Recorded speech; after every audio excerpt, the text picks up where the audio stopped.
Hello, my name is Sarah Ahrens, and I'm a partnership specialist with Huntington Learning Center. And on behalf of the Public-Private Partnerships Department and the National Partnership for Juvenile Services, I'm here to present to you a webinar about leveraging public funding to provide academic support for at-risk students. In our agenda today, we will go over the welcome and introduction, as we have just done. Next, we will discuss our shared mission for youth services, and then we will explore how to leverage public and private partnerships, followed by the who, what, where, when, why, and how of both public funding and supplemental education for at-risk students. And finally, we will close with resources and contact information. Our shared mission for youth services has been the same since the Huntington inception in 1977, to give every student the best education possible. And we feel that every student includes at-risk students as well. And we are seeking to explore how to provide these services to them in partnership with you. And so in 1977, veteran Ray Huntington and his wife, a teacher, Eileen Huntington, pioneered the supplemental education field by opening the nation's first ever tutoring center in New Jersey. Huntington was accredited by the Middle States Association successfully in 1995, and in 2002 began serving students with public funding. Huntington was awarded the Educational Industry Association's Entrepreneurial Leadership Award for courage, perseverance, and determination to improve educational opportunities for children in 2005. And in 2020, Huntington launched online instruction for public and private programs. In 2023, Huntington created the Public and Private Partnerships Department to provide a dedicated support team to organizations serving students with public funding. And up to present, Huntington has provided hundreds of thousands of students nationwide with supplemental education through both No Child Left Behind and the Every Student Succeeds Act. In order to bring public funded services to youth at risk, we have created a variety of public and private partnerships. We are connected and affiliated with the FCJ, National Council of Juvenile and Family Court Judges, the National Partnership for Juvenile Services, to whom we are very grateful for partnering with us and sponsoring this particular webinar, Council of Juvenile Justice Administrators, Coalition for Juvenile Justice, the Associations of Children's Residential and Community Services, as well as Middle States Association, Learning Disabilities Association of America, the National Association of ESEA State Program Administrators, as well as a variety of subject matter experts, such as Dr. Mary Rooney, who provides us information and resources for neurodivergence and special education, as well as Jess Salingo, who supports our work with college admissions entrance process. And so we move to the idea of public funding. Where does this funding come from? There are many governmental and private sources available for educational funding. Funds from federal departments and agencies generally trickle down to state and local governments, which also have their own sources of funding for education. In the private and nonprofit sectors, there are many organizations which support educational initiatives, especially for at-risk or disadvantaged youth. The opportunities available and their associated applications and deadlines are always in flux, and so regular monitoring of the various websites which support these funding options is required to stay up to date. At the end of the PowerPoint you will receive after the webinar, each of these resources is listed with links to their funding site.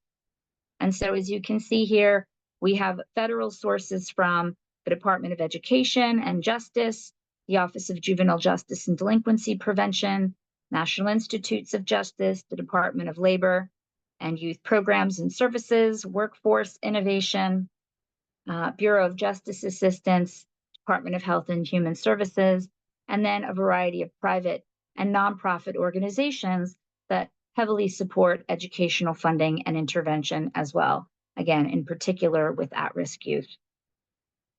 And so what are the different kinds of funding formats that are available? And where does that come from? So we've just looked at the sources. Now we're going to look at the formats. In formula grants, these are based on predetermined formulas of funding agencies, and they're distributed generally without any application process. There may be reporting, but there is not a discretionary application process. In the discretionary grants, that's where we see a longer application process that usually requires a request for proposal, RFP, or a memorandum of understanding, MOU, and is competitive in nature. These are usually singular grants. They may or may not be repetitive, whereas formula grants tend to be on a cycle basis. We also have block grants, which are a set amount of money from the federal government that is given to state and local governments to address broad purposes. That's why they are called a block grant, because they cover a wide swath of information. And scholarships that can be provided to individual students or families can be used for specified educational purposes, both within school districts and privately. And finally, Medicaid is a funding source for special education and related services for Medicaid enrolled children, and will now actually be expanding its services to serve juvenile justice impacted youth as well. So we have here a sample list of the kinds of formula and discretionary funding sources and the ways in which they support at-risk youth education. Each organization will have different access based on their agency type, their student needs, and their youth demographics.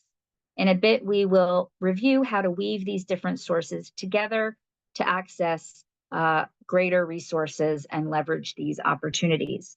So here you can see there's a variety of Title I funds that are from the Department of Education. We also have IDEA, which is the Disabilities and Special Education funding. There are also discretionary grants for both full service community schools and promised neighborhoods, which are opportunities to support supplemental instruction in the vicinity. And finally, there are a variety of juvenile justice-based grants for delinquency prevention and intervention. So when we speak about at-risk students, we want to define which students are eligible for publicly funded supplemental education under these at-risk categorizations.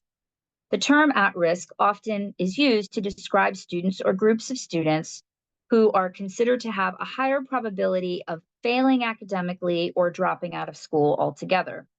The term may be applied to students who face circumstances that could jeopardize their educational performance and ability to complete school, such as being from a low-income household or requiring temporary assistance to needy families or SNAP food benefits, being an English language learner or English as a second language, having mental, behavioral, or physical health issues, as well as learning or other disabilities, being in the child welfare system due to trauma, abuse, or neglect, being delinquent, incarcerated, or involved otherwise in the juvenile justice system, being homeless or transient due to migration and other living disruptions, or living in a rural or tribal area with less educational resources available in the vicinity and less access. So these are the different categorizations that align with what we just saw here in the different funding sources. And so relative to the communities of youth you are serving, you may be eligible to weave into a number of these different funding sources for your supplemental education purposes. And that brings us to the concept of grading and blending these funding sources. So students and the agencies which serve them, as we just said, can be eligible for educational funding under a variety of classifications. Often these different streams of funding can be braided and blended together to both provide greater resources overall and improve sustainability.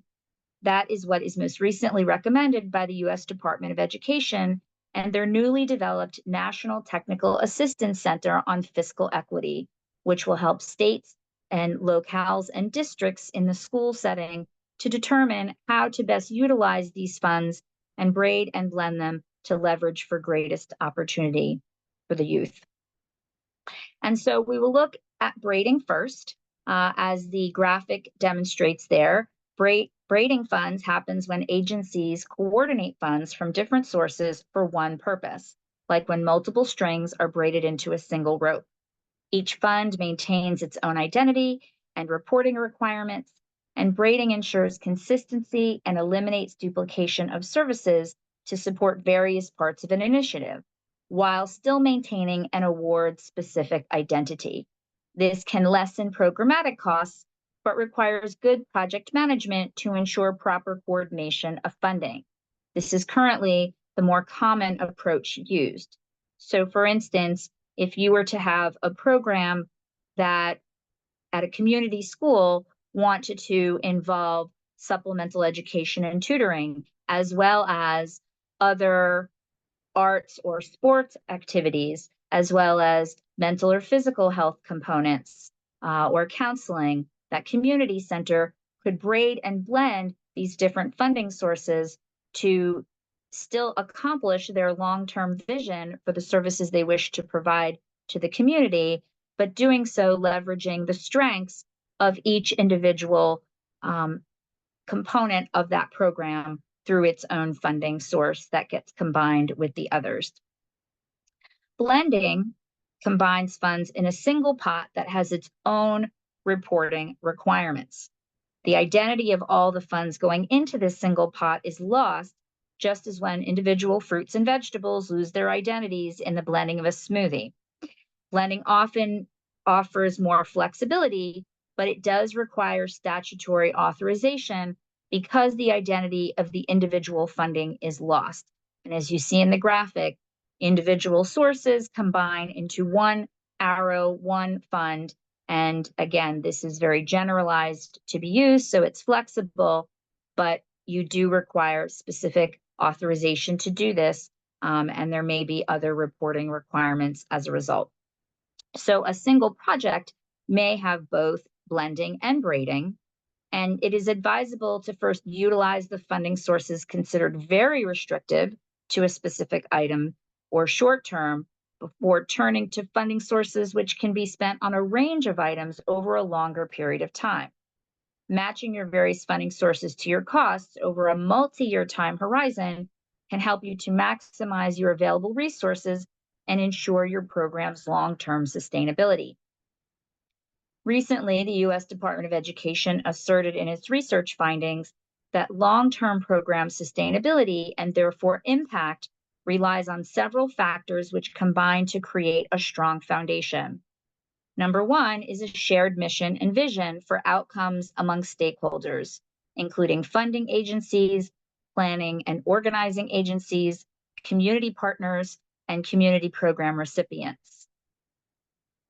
The second key component of a strong foundation is an interdependent partnership among the stakeholders who are equally committed and invested in the shared mission and vision for the long term. So each individual organization in our community partnership example previously would want to come together with an equal stake and a long-range support of the community vision to provide holistic services for the families in that area. Program efficiency and effectiveness is created by leveraging the strengths of each partner in order to build overall capacity and longevity in offered services. The U.S. Department of Education calls this co-opetition model, not competition, and slightly different than cooperation, but a co-opetition. This is the opportunity and effort to establish that trust, cooperation, and partnership in an environment where competition is generally the norm. This different approach enables not only sustainability, but also the ability to upscale to larger initiatives with greater scope in the long term. Partnership-based initiatives are more sustainable than singular awardee programs because you are able to leverage efficiency and effectiveness by not recreating the wheel in every single case. Each expert brings the best of their field to the table so that there is much greater and more long-lasting capacity overall, much like single strands of twine are far stronger when braided together because of their interdependence. And so, in this case of a community learning center, we will have the educational component bought by someone like Huntington Learning Center that has nearly 50 years of expertise in this particular field. And you would have another arts or sports program bringing their expertise in the field, as well as mental health counseling or physical health interventions and treatments brought by those experts. And so each of us being able to bring our strengths to the table leverages that capacity so that the community receiving these services gets the best of the best, and a lot of time and energy and resources aren't wasted in trying to recreate a secondary version of all of these different programs that already exist. And so that is the ultimate benefit of working together in partnership. And that is what we will talk about in how we accomplish public funding. And the answer is in partnership, as was recommended by the Department of Ed. Acquiring public funding can be a very complex process, from the request for a proposal or funding application to the program design and implementation, through record keeping, data collection, compliance, and evaluation. And that is where our knowledge and support can help you to identify and access the variety of financial resources which may be available to improve educational opportunities for your students. Huntington has served hundreds of thousands of students in our nearly 50-year history and tens of thousands in just the last couple of years alone. And so our dedicated department can provide these expertise and support our partner agencies through each stage of this process to ensure that together we can give every student the best education possible, which we believe is a shared mission. And so whether we begin with the funding resources, helping you to provide leads if you do not currently have funding, or customizing programs to work within existing program budgets, we can bring together to your organization program design and implementation, progress and data recording, quality monitoring and control, and compliance evaluation, so that you at your organization can focus on what you do best, and you can leave our programmatic services to the supplemental education experts, and our public-private partnerships department can support you in acquiring and maintaining that funding resource. So now we're going to look at why. Why is there supplemental education? You may ask, we have schools with educators, we have special education within those schools to meet at-risk youth needs. What is the purpose and reason for special education? And so we are going to first start by talking about the number of reasons why students face academic adversity and they get off track with their educational progress. As we know, education by its very nature needs to be suited to the many and to a group of students at once, not just to the individual youth. And so the train takes off in September, and it has its various stops to make along the way until it hits the end of the school year. And if a student or youth, for any given reason, gets off that train and is not able to catch back up on their own, and they're running and running, as the individual in our graphic there demonstrates, they're trying to catch up to that train that is currently leaving them in the dust. And so adverse childhood experiences and trauma can intervene in a student's educational process. Any sort of school or residence displacement or discontinuity that may happen in the instance of youth impacted by migration or homelessness or the juvenile justice system or foster care in any of those cases. Any time out of school where there is protracted periods of time for treatment or intervention. We know in working with students for nearly 50 years that a child can move from Mr. Jones's classroom down to Mrs. Smith's classroom down the hall, and that interruption can cause problems and delay. And so imagine if this is happening for long periods of time, or among different school districts or even different states. This can be a significant adversity. And then we also have a significantly rising number of youth with mental, behavioral, or physical health challenges that interfere with their education and their ability to learn. Because if they are carrying trauma, then we know educationally their executive functioning is not where it needs to be. And even if they are sitting in a classroom, they are very likely not obtaining that knowledge and retaining that information because their brain is not in an optimized state for doing so. And that leads us also into the kind of cognitive, neurological, or other learning differences that could be at play, or developmental delays and differences. The whole entire spectrum of neurodivergence can impact learning, as well as English being a second language or other skill gaps that were generated in foundational knowledge. And so each of these challenges, as I said, represents a stop along the train route where a student's education can be derailed. And when this happens, school and learning can become almost a liability to the student rather than an asset, and it further compounds existing trauma and risk factors. There is significant independent research-based evidence to substantiate the ways in which high-impact, high-dosage tutoring and personalized supplemental education services can close those academic gaps for at-risk students, yielding much greater and more positive outcomes for students, families, and their communities. And I talk about this almost as educational Uber. If the child or the youth gets left behind, at whatever stop, we will meet them where they are comfortably and help them to get to where they need to be in an individualized way. And that is the difference between supplemental education. I also want to make a note here about the difference between supplemental education and special education. Supplemental education is remediation. And so if this is the level of expectation for the student up here, and the level of student capacity is down here, remedial education will elevate that student's capacity to meet the level of expectation that is shared by their peers.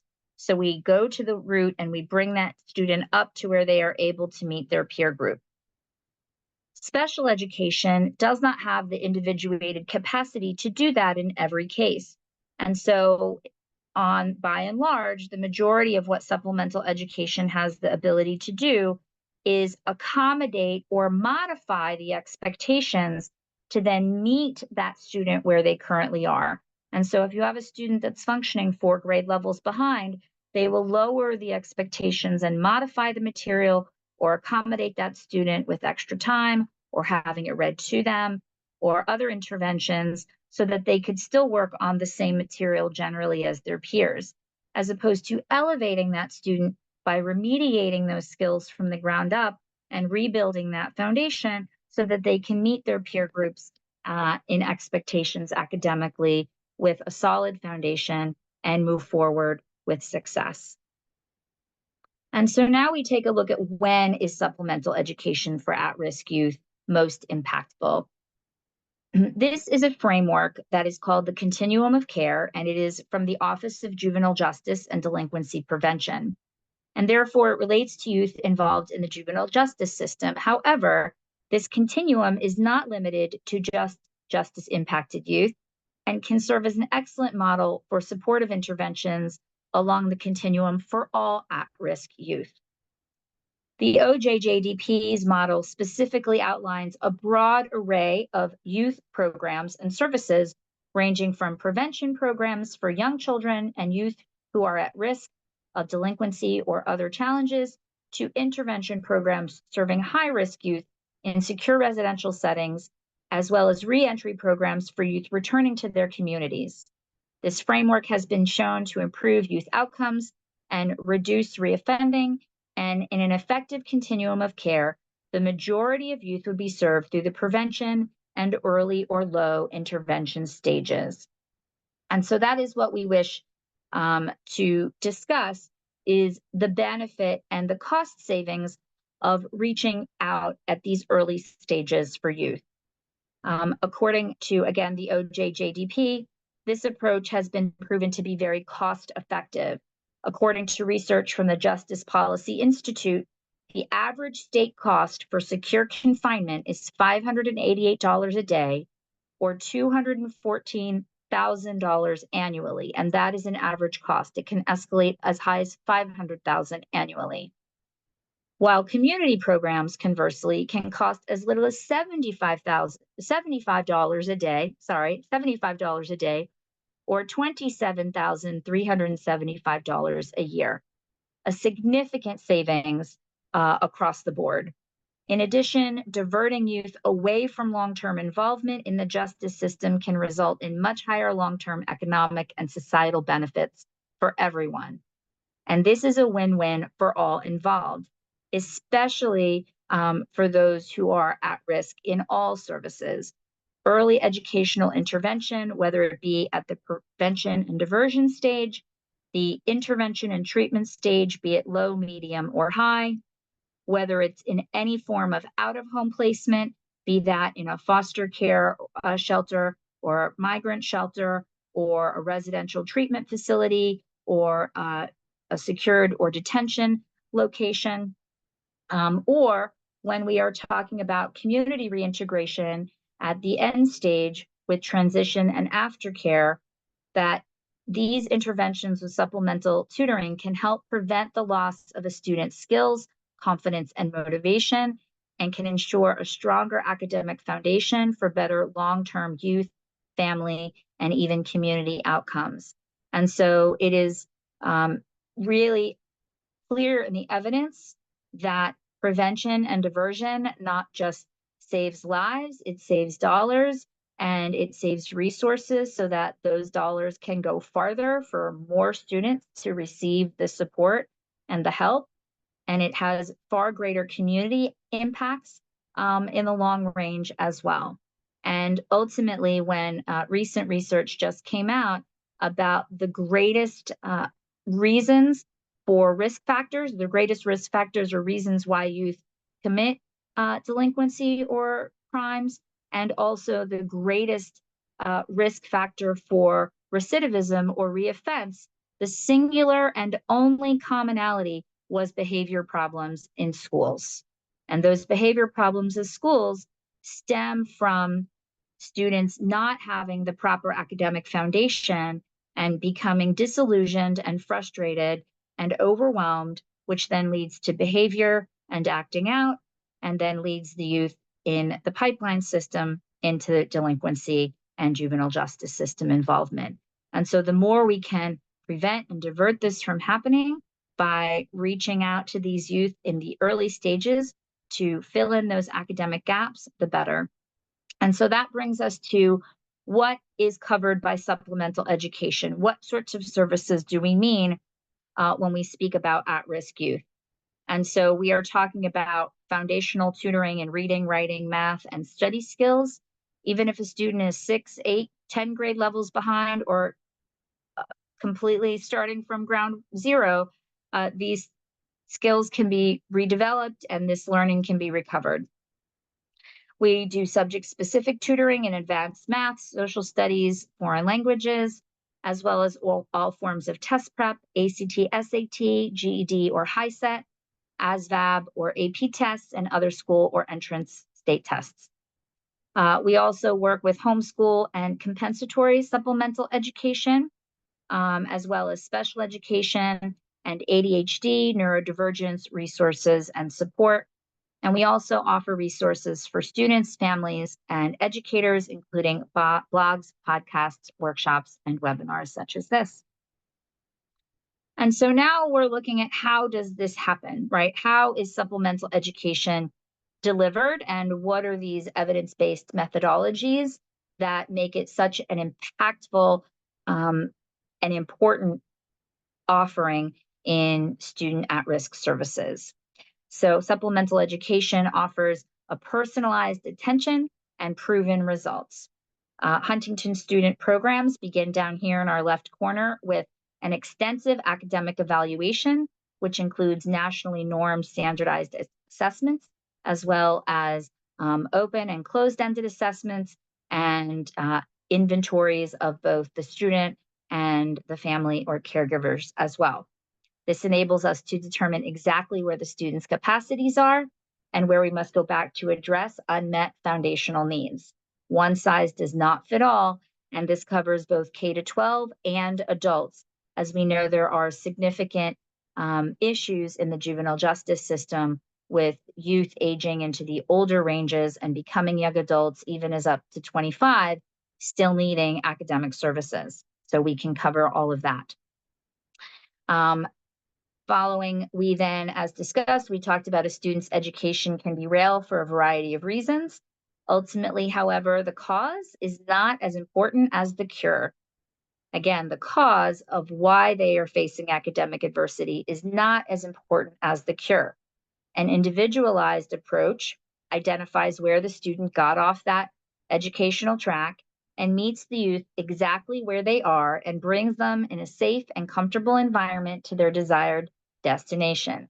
As I mentioned, like Uber for education, each individualized program intentionally begins at a point just below the student's current threshold of comfortability, which stacks the deck in their favor and yields immediate positive reinforcement as a result. For the first time in a long time, or perhaps ever, the student feels success as opposed to frustration or failure. The more success the student experiences, the more quickly they move through the program because it is adapted to their development, which provides them with agency and empowerment. And we know for at-risk youth, especially those who've suffered considerable trauma or adverse childhood experiences, it is so crucial that they understand what is possible for them and that we conquer their limiting beliefs in themselves and their futures before we even try to develop skills. We understand that coming from a trauma-informed perspective, we need to bring comfortability, security, safety, and confidence to these youth before they understand the purpose of this for themselves, before they buy in, before they get motivated to then become empowered in their own educational futures. And so creating trauma-informed student engagement must begin with building capacity in the student emotionally before we do so academically. So we are built on a social, emotional, informed platform. Students who have their education derailed often suffered from learned helplessness and limiting core beliefs about themselves and their potential. And so, as I said, our first priority is to have the student experience a welcoming, safe, inclusive, comfortable, and predictable environment where their brains can be in the optimal state for learning. Then we start with success, which builds student confidence and self-efficacy, and this empowerment leads to further motivation and engagement. Our main phone number is 1-800-CAN-LEARN because that is the first thing we need to establish, that every child can learn, no matter why they haven't in the past, and this includes all learning disabilities and differences. This is how to shift the failure chain into a success cycle, whereby the student becomes an active, self-motivated, independent learner long after our services are completed. And that is how we differentiate between supplemental education and simply tutoring. Tutoring can be a Band-Aid, a homework help on an individual assignment, or ongoing support, but our goal is to not be a crutch to the child, but to really help them rebuild their foundation so that they can function independently long after their supplemental education program has been completed. And so now we look at the who and where of supplemental education. A variety of locations enable our students to continue with services despite the many changes or displacements we discussed earlier. Programs can be in person at one of hundreds of Huntington centers across the country. Programs can be arranged for instruction in your facilities in person, and they can also be done live, one-on-one, online, or in small groups. We can also do a hybrid of any combination of these options. We meet with students one-on-one or in small groups relative to their degree of need. And once a program is funded, the student will be able to continue services from any of these locations in order to complete their remediation. And this is how we support the continuum of care. We understand that often as students move in and out of varying systems, many of the supports which they have received are lost in those moves. And that is one way in which we hope to provide not just a continuum of care and support, but ongoing mentorship to youth who need it by ensuring that they are able to begin and complete a remediation program with us, despite any other changes that they may have in their lives. We also provide a continuum of care by partnering closely with all educational stakeholders on behalf of the student. We act as an advocate for the student in all settings. Monthly progress meetings are held with all stakeholders to provide resources and review student development, including interim standardized testing results, student feedback, teacher feedback, and anything else that should come up. So in the family realm, we meet with parents, guardians, caregivers, or relatives who are involved. In case management, we will work with any treatment professionals, diversion or probation officers or court appointees, or case or social workers. At the school, we would meet with teachers, administrators, or counselors. And then from Huntington, we bring the support of the Public-Private Partnerships Department, the center staff that would implement these programs, and the teachers that would work with and serve the youth. And so all together, we believe that the student is at the center, and for nearly 50 years, our goal has been to give them the best education possible. And so we thank you so much and welcome you to direct any additional questions you may have to publicly funded programs at hlcmail.com. You can reach out to me. I am Sarah Ahrens, the Partnership Specialist, or Kristen Dench, the Director of Public-Private Partnerships. You can also scan the QR code, and that will bring you right to our website to learn more. But wait, that's not all. We have resources. We have 4 pages of resources for you with regard to public funding. So the first page lists the government funding for the Department of Ed, different Department of Justice, National Institute, Department of Labor, and Health and Human Services. And I've listed the websites there that link you exactly to those funding pages. Next, we have a list of private and nonprofit funding sources. These are just the ones that tend to invest most in educational programs, but there are many private and nonprofit funding sources depending on the goals of your organization. So the websites can be located here, and many others exist, again, depending on the goals of your organization. We've listed additional miscellaneous funding information that could help you to support your youth with supplemental education and other types of programming. And finally, we have a list of our public and private partnerships with whom we are pleased to be able to support at-risk youth services. And so with that, I thank you very much. I again encourage you to reach out to us at publicly funded programs at hlcmail.com or 888-349-9130. We are happy to work with you to determine the ways in which we can best serve our youth in a shared mission to support their needs educationally. Thank you so much, and have a great day.